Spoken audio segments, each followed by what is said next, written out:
भगवती तुलसी। प्रिय दर्शकों, स्वागत है YouTube प्रभास ज्ञान दर्पण चैनल में।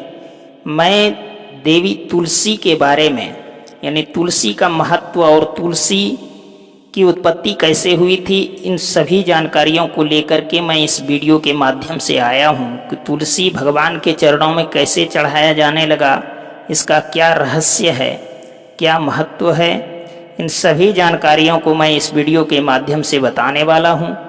तो आइए वीडियो को प्रारंभ करते हैं।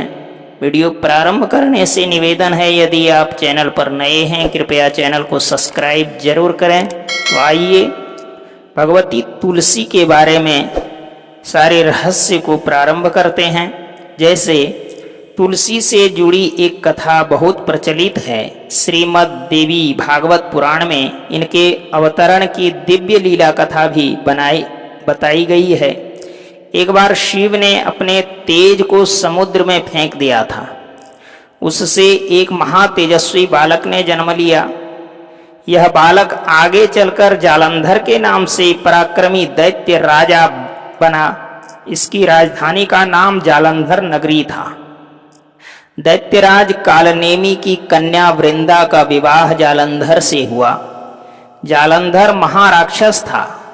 अपनी सत्ता के मद में चूर उसने माता लक्ष्मी को पाने की कामना से युद्ध किया, परंतु समुद्र से ही उत्पन्न होने के कारण माता लक्ष्मी ने उसे अपने भाई के रूप में स्वीकार किया।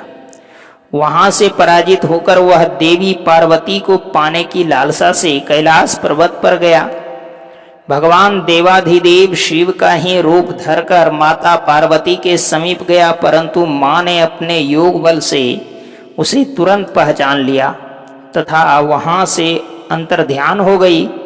देवी पार्वती ने क्रुद्ध होकर सारा वृत्तांत भगवान विष्णु को सुनाया। जालंधर की पत्नी वृंदा अत्यंत पतिव्रता स्त्री थी। उसी के पतिव्रत धर्म की शक्ति से जालंधर न तो मारा जाता था और न ही पराजित होता था। इसलिए जालंधर का नाश करने के लिए वृंदा के पतिव्रत धर्म को भंग करना बहुत जरूरी था। इसी कारण भगवान विष्णु ऋषि का वेश धारण कर वन में जा पहुंचे, जहां वृंदा अकेली भ्रमण कर रही थी। भगवान के साथ दो मायावी राक्षस भी थे, जिन्हें देखकर वृंदा भयभीत हो गई। ऋषि ने वृंदा के सामने पल में दोनों को भस्म कर दिया। उनकी शक्ति देखकर वृंदा ने कैलाश पर्वत पर महादेव के साथ युद्ध कर रहे अपने पति जालंधर के बारे में पूछा। ऋषि ने अपने माया जाल से दो वानर प्रकट किए। एक वानर के हाथ में जालंधर का सिर था तथा दूसरे के हाथ में धड़। अपने पति की यह दशा देखकर वृंदा मूर्छित होकर गिर पड़ी। होश में आने पर उन्होंने ऋषि रूपी भगवान से विनती की कि वह उसके पति को जीवित करें। भगवान ने अपनी माया से पुनः जालंधर का सिर धड़ से जोड़ दिया, परंतु स्वयं भी वह उसी शरीर में प्रवेश कर गए।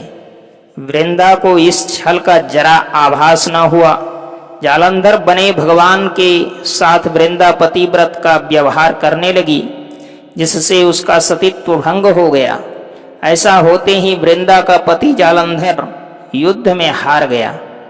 इस सारी लीला का जब वृंदा को पता चला तो उसने क्रुद्ध होकर भगवान विष्णु को शिला होने का श्राप दे दिया तथा स्वयं सती हो गई। जहां वृंदा भस्म हुई वहां तुलसी का पौधा उगा। भगवान विष्णु ने वृंदा से कहा, हे वृंदा, तुम अपने सतीत्व के कारण मुझे लक्ष्मी से भी अधिक प्रिय हो गई हो। अब तुम तुलसी के रूप में सदा मेरे साथ रहोगी।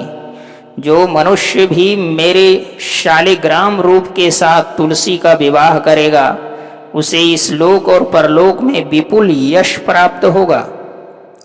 जिस घर में तुलसी होती है वहां यम के दूत भी असमय नहीं जा सकते। गंगा व नर्मदा के जल में स्नान तथा तुलसी का पूजन बराबर माना जाता है।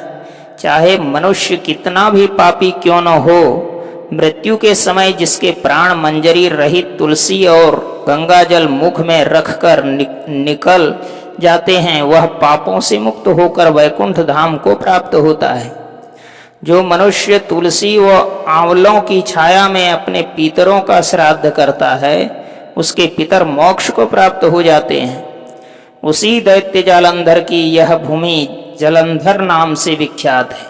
सती वृंदा का मंदिर मोहल्ला कोट किशन चंद में स्थित है। कहते हैं इस स्थान पर एक प्राचीन गुफा थी जो सीधी हरिद्वार तक जाती थी। सच्चे मन से 40 दिन तक सती वृंदा देवी के मंदिर में पूजा करने से सभी मनोरथ पूर्ण होते हैं।